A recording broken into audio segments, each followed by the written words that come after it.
Anyway, let's get into it. So this is another episode of Stuck in America. And this week has been tragic. This week has been surprising. This week has been a little much. My first question is, how are you mentally?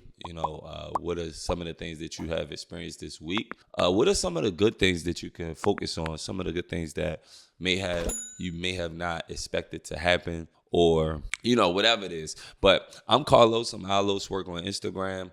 This is Stuck in America, where we talk about things that keep us stuck, but also from a comedic standpoint, and just things that are funny or I find interesting, my dating life, lifestyle, and most definitely the news. And right now, the news this week is going crazy. I couldn't help but to just record a whole new episode just for this week. Diddy has been at the headlines, at the front of all the news that has been coming out. And one of the things that I found striking immediately was, and I shouldn't be surprised at this point, but like how quick we are to just straight go to the internet and say reckless and crazy things about Diddy. Even though he may have done reckless and crazy things, this has definitely been something that we don't have all the facts. And all the information that we're receiving is coming through a screen. Nobody has sat down with Diddy or been around him enough to say what he has or hasn't done. And I think the more focus should be on why is media so quick to come down on somebody like Diddy, right? CNN, Forbes is looking like the blogs. And another thing, on a side note, Black people, we are the front line of all creation, and people of color in general, we are the front line of new information, creative dances, the way we talk, the way we walk. Everything that we do is in a way that everybody has to copy and pick up and mimic. Propaganda and spontaneous and salacious news isn't new. However, the way that Black people are now presenting the news is a little different from the usual tabloids that used to come out in the magazines and stuff when we were younger, and scandals and things like that. Ours is we just do it differently. And it's interesting to see Forbes, CNN, CBS, Fox, all the major networks now picking up this style of reporting, from The Shade Room, Neighborhood Talk, Baller Alert, Spiritual World, and many others. World Star really was the first one that had all the ratchet stuff, to be honest. But it seems like there is a certain kind of agenda to definitely air out Black people when they fall short or when they do something wrong. And for Black people, it's like we're not thinking outside of the box enough to think about why is it that when something bad happened in our culture, the whole world comes down on it so heavy? Pause. So in Stuck in America, I just want y'all to sit back and think about why when a bunch of positive stuff happened in the Black community, all the news outlets don't pick that up? Why is it that when something happened that benefits us as Black people, CNN, Fox, all it's CBS, NBC, Forbes, even Diddy when he was at his height. But on top of that, when things happen good in our community, why don't we see it enough? And it does irritate me to see that, we don't get enough shine. We get shine when things are bad, when things aren't doing as good. That's when we get our shine. Diddy is this, Bill Cosby is that, Will Smith is this, Jada is that, what's the name, lost his girlfriend, and da-da-da-da-da-da. So it do bother me, even though Diddy right or wrong, whatever he has done or not have done, we don't know. We don't know what the facts are, but even top publications are reporting stuff that may not even be facts. TMZ reposted a video of a guy saying that, Diddy be having buses pulling up, but then got to go retract it and say, the son was trolling and that wasn't real. It's so why y'all reporting things that's just anything, right? And y'all, these publications are huge influence over the communities, even in the white world, Black world. But the other side of that, even though with everything going on with Diddy, I haven't heard enough other cultures speak about it, right? It's just Blacks talking about it, right? Or people from the urban community talking about it. And they talking about it in such a disrespectful way. Now, I'm not here to praise Diddy. I'm not here to say anything. But I think as African Americans, we need to wake up to the things that's keeping us stuck. Hate is hate. You get what I'm saying? Hate is hate. Now, the funny part is you have these same African Americans that got homeboys who have done crimes, right? And their homeboys in jail for a crime, and they like free all my guys behind them walls. But then those same people are coming down on Diddy. There's more uncles and families that have touched their brothers and sisters and done things wrong that y'all love and care about and won't say one bad word about them, and they do evil and they do wrong. And then y'all will be quiet about it in the family. You get what I'm saying? Like, even with Kendrick, right? Kendrick on his album talks a lot about breaking those curses that we have in families, those traumas that we have in families.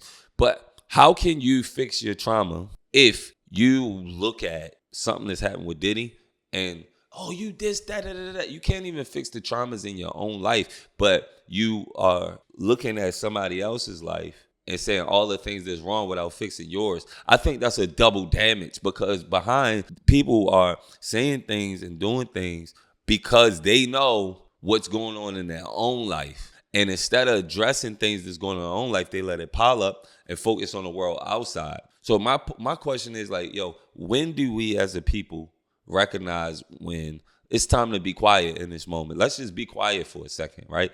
But it's more entertaining to talk trash, to put somebody down, to put black people down, worse than where we are now. Like, if y'all don't know, the wealth gap between, I'm not gonna say who, but theirs is increasing while our is decreasing. Like, our level of wealth is decreasing in our communities, right? And everything is just a joke and funny, ha ha ha. It's easier to laugh at trauma sometimes. Sometimes, like, it's some people, and let me know, some people not even gonna comment on this, but there are people that when bad things happen, all they can do is laugh because they don't want to cry. They gotta suppress their feelings and emotions because they don't want to cry. They don't want to address the pain. They don't want to address the man in the closet. So, you know what I'm saying? Other cultures, like Ali, this white guy shot a woman in the head on set. We hear about that for a little bit, and then we don't hear about it no more. Diddy stuff is keep coming up. And the other thing I want y'all to realize, right? The CIA has never been 100% clean. I just want y'all to realize that. The CIA in America definitely were people who came together to destroy Martin Luther King, right? Maybe he was cheating, right? They say Martin Luther King was cheating. They were making sure that his wife knew. They were making sure they published that to overshadow the good things that he was doing. I just want y'all to realize that, like, yo, we are in America. And as we are in America, it's always going to be to the benefit of the other culture, the other world, that copies and steals from everything that we do. You know what I'm saying? So, like, oh, this dude then went out there. This guy right here. Put him in position. No Diddy. Video done. Went out. It was a guy who coined up the phrase "no Diddy" in replace of "no homo" or pause, right? And everybody just hopped on it. He went and copyrighted the shit because why? He don't want nobody name the show "No Diddy." This was like, that's all I gotta say. I don't know what else to say about, you know, this Diddy situation. There's a lot of people that are your next door neighbors that do wrong, that say wrong, that is wrong, and we just quiet about it. And I'm not the one that's going to be I'm not an activist. At least God has revealed that to me. I'm not that. I don't want to hop on the bandwagon. I think that Diddy has added a lot to our culture. I feel like Diddy has opened the doors for a lot of people to explore and be creative. Remember when everybody was posting that video where Diddy is like, I'm a this, I'm a that, when he was going crazy, slamming the phone down? I don't think that was reversed. I think that, like R. Kelly, these people have dealt with traumas and dealt with things that made them live this lifestyle that they live now. Is it excusable? Should we excuse someone who's dealt with a lot of trauma in their life? Because this is a question people go like, yo, should we excuse someone that has dealt with a lot of trauma in their life if that trauma causes more trauma to people? They say hurt people. If they never was hurt, if they was brought up in an environment that was conducive for them to grow and learn and excel, would they have turned out to be the person that they are today? That is the real thing that happens in the black community.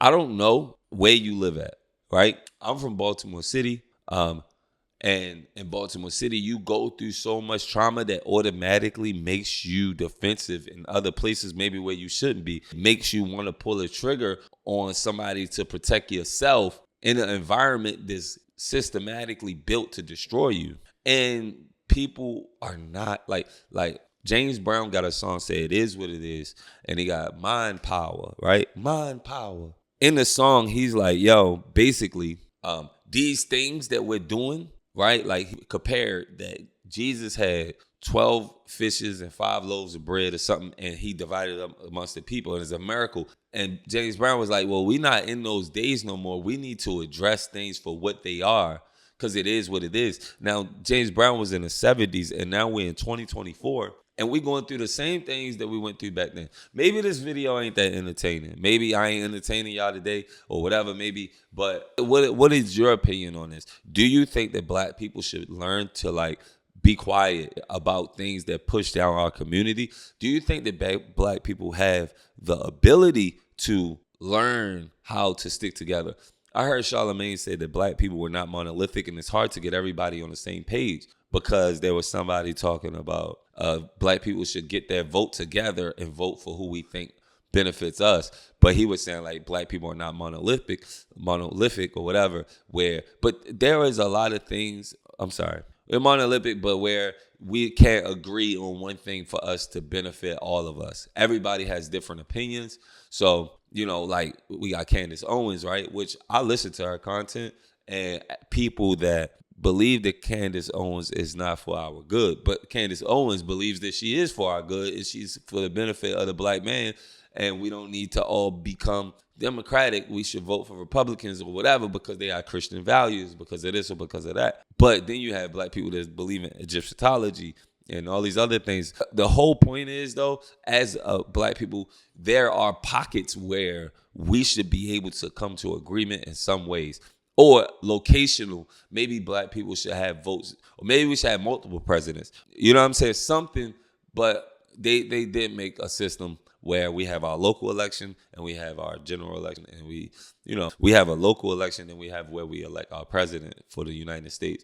Now, it's hard for the president to represent all black people, so that's difficult. So we should vote locally, because localizing our vote and paying attention to that will help us get to the next level. And speaking of that, I hope I get to sit down with the mayor of Baltimore. I actually been pressing to get to sit with the mayor of Baltimore even before this tragic accident that happened in Baltimore. And before I do that, I do want to read a couple facts, right?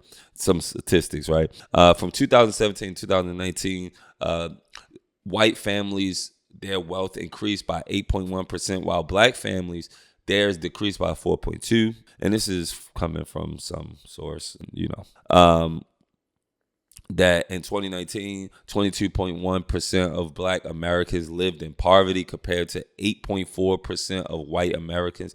And the interesting part is, usually when I see some black people that's living in poverty, there is a couple white people sprinkled in that, you know what I mean? So blacks are more than twice as likely to be unemployed as a white man or white men, and black women are more than 3 times as likely to be unemployed as a white woman. 3 times is crazy. But shout out to all my ballers out there that be doing their own business. I think that, and this is coming from UnitedForEquity.org, the information. However, we are definitely struggling as a people, and my mind is blown. This week, honestly, I was trying to figure out, like, because I pay attention to a lot of news. I pay for the news on my phone. I'm around the Breakfast Club, so there's a lot of news there. And I follow most of the blogs that everybody else does. And all this information is a little bit too much at times. And I wonder, like, the thing that came to my mind is like, yo, where's the good at? Like, where's the good, dog? I don't know. Yeah, 2 bridges fell down. The bridge collapsed in Baltimore. And I don't know. The Key Bridge, they recovered 2 bodies. Jesus Christ. Damn. Well, that's interesting. All right, so they did recover. So I really like the way that our mayor has handled the situation in Baltimore. They said that he had no sleep. He didn't sleep until he came up with some solutions. Prior to that, he has done a lot of things in Baltimore to try to uplift and unify our communities, especially the Black community, people in impoverished areas, through entertainment and events, as well as policy, as well as uniting different influential people in Baltimore to be a light to our city. Some of the things I realized with him is even in city council, I was able to attend a meeting back in 2020 where he was coming up with plans for Park Heights and tiny homes and real estate and things like that for the community to build wealth. Also bridging the gap with people that were in jail to come out of jail and have a place to work. You know what I mean? Those people, they were helping with construction, building mini homes. A lot of people probably don't know about that, but that's something that I found interesting. And also opening up the door for people to own property in Baltimore, as well as the day before the bridge went down, Joe Biden had pledged to help Baltimore build a better community. So this mayor is not like a mayor that we had in the past. You can sense his realness. You can sense his concern. You can sense his authenticity. I know I ain't say that word right, but you can sense that he has a care for our community that we haven't seen in a long time. I'm no longer in Baltimore, which is fine because, I love my city. It's a lot of things that I don't like. And one of the things is just like I felt like I capped on my creative ability outsourced, not because people weren't creative. People just was going through too much trauma for me to even work with them, or consistently. And people, I ain't going to say all the things, but apart from that, some people are questioning his ability as a mayor due to a bridge falling down, because how many lucky mayors are in office where whole bridges are falling down that have been up since before my time, before I was even born. However, I have been on the Key Bridge before. It's not my favorite bridge. It's a bridge that I'm actually scared of. I'm usually not scared of bridges, and I won't be driving to Baltimore, and I don't drive. It is scary to be on a train going over a bridge now. That is a little scary. I ain't gonna lie about that, but God bless us and keep us in Jesus' name, or whoever you believe in or whatever, right? But, I just think that as a mayor, he's handling the situation the best that he can. This is something that you probably will only experience one time in your life. In a way, let's say that good thing it didn't happen under any other mayor that we had in the past. But I think that he's doing a great job. And I think that for them to come down on him because he's a Black guy, I seen one of the bloggers said, this is what a nigga look like, which was crazy because that's an interesting statement. Like, this is what you call a nigga, somebody that is handling business, that's intelligent, that is doing something about the situation, that shows a sense of care and sincerity. And also, our murder rate last year decreased, first time in a long time, and it's been decreasing, right? So, and he's opening up a lot of doors for people and shining a light on a lot of people. So hopefully I get to sit down with him and talk to him about these different things, because it's something that I've been wanting to do for the past 2 weeks, as I've been watching them over the years. Apart from that, the bridge fell down. They did recover 2 bodies. The 2 bodies that they recovered, one I don't want to say their names, but one was from Mexico and one's from Guatemala. Makes sense because there is a heavy Hispanic community in Glen Burnie and in Dundalk. So, he says, oh, wow. So what's going on? I think right now, I don't know if they died or not, but it says that the governor actually spoke to the families and addressed the families in Spanish. That is fire. I think right now, Maryland, we could see a big change, and I feel like this is the first time in a long time where I actually felt that way. I do think it would take some time, maybe 2 to 5 years. I always felt like in the next 5 years, Baltimore was gonna become a better place to be, and I'm praying for that. But it's just important for us to just take note of what's going on around us, and show some care and sincerity for our community and our people. As far as the Diddy situation, what do you think is going on? Do you think that this is just a setup because they're hiding something? Do you think that Diddy has done everything that he's being charged for? Do you think that there are people that are in the industry that's out in the public that we know that have done or is doing the same things that Diddy has done, so therefore they are quiet? Do you think that this all started from the tequila thing that he brought up. I know he was talking about he was fighting for the same 24 hours as the next man.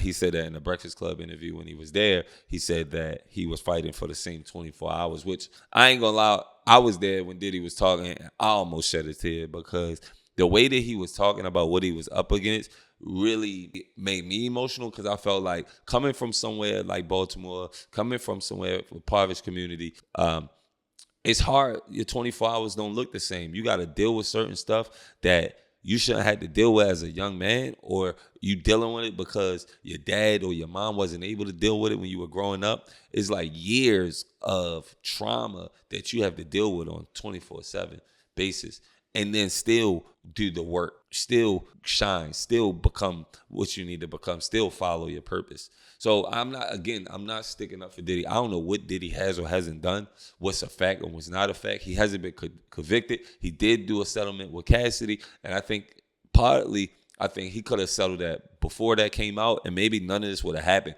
which is also scary, right? If he would have settled and none of this would have happened, these things that may or may not be going on would have been perpetual. So, as far as Diddy, I don't got no jokes for it. I do think that we just need to wake the hell up. Like, niggas is like black people be so quick to destroy each other regardless. The whole everything. Diddy has children. What do you think the mindset and what's going on with his children right now mentally? Do you even care? Like, you don't care because you don't care about your own children? Yo, these people that, like, people be talking about self-hate. This is what self-hate is. I think that if we're going to convict somebody or we're going to do something, let it be done in order or whatever. But niggas just want to just say whatever. Go off the hinge, make up anything. Oh, I seen Diddy bringing them little kids, them little girls into us. That's some craziness, bro. Let me make sure I talk about what niggas talking about too.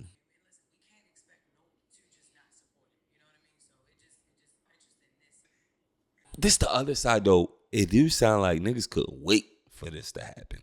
Like, it sound like people could not wait for something bad to happen to Diddy so they can say all the bad things that Diddy has done to them, but they were quiet about it for years, or they couldn't wait to say it again and make it known, right? Like, every single bad thought or thing that a person could ever think about for Diddy has come out. Day 26 said he robbed us. The other lady said Diddy shot me in the face. Diddy's security came out and said a lot of stuff. He been saying it though. I ain't gonna lie, so that ain't new. And then Wack 100 said he don't believe in none of this shit. And they just bringing up old stuff. Kanye West not talking to Diddy behind stage, not to have a conversation with Diddy. He avoided Diddy. He ducked Diddy out. Then they were saying Diddy was on a run. And then, yo, they said that the woman, I don't want to say her name, the rapper woman, said that she is a sex worker. How you gonna say that this woman is a sex worker in a report? That is so deep to say this girl's a sex worker. And 50 Cent having a ball right now. Also, 50 don't got no remorse. His baby mom was brought up in the paperwork as being a sex worker. I feel like if you were a man and he giving you money to do whatever, or y'all in a relationship, how can you qualify that as a sex worker? I just feel like all this is extreme. And the real question is, like Cat Williams said, when they're making a lot of noise over here, they want you to pay attention over here because something else is going over here. They know what's going on over there that you're not paying attention to, even though they want to make you believe that this is the big thing that's happening. Y'all should potentially. I remember the Rothschilds. There was a big war and against the French or something, and they knew the information before the rest of the world. So they published the opposite had occurred, so people could start selling off their stocks. People were selling off their stocks, and they were buying it on the opposite end. They spread propaganda in the news and in the media, so our attention could be somewhere else instead of what's happening around us. So I don't know. This is Stuck in America. I'm stuck in America. My mind has been looping a little bit about all this information that's coming out, and I hope everybody is okay. I'm okay. I'm fine. But just, keep your head on a swivel. Let me know how y'all feeling. Make sure y'all like, follow, and subscribe. This is Alos Work. This is the visual. I'm in my kitchen in Queens, New York, and I love it so much. But make sure y'all follow Stuck in America on all podcast platforms, iHeart, Spotify, Apple, and everywhere else podcasts. And also make sure you follow me and subscribe to my Instagram. follow and subscribe on YouTube at I'm Stuck in America. You can search that. You can search I'm Stuck in America, Carlos Polk on your podcast platforms. Also, click the link in my bio at Alos Work. And if you want to be a guest, you have something that you want to show right now, rocking some New York brands right now. But if you have something that you want to talk about, something you want to release, hit me up. I might be open to do an interview. I can't say yes to everybody, but definitely hit me. And if you're looking to shoot content like this, let me know. It's Alos Working. I'm out. God bless. Good night or good day, whatever.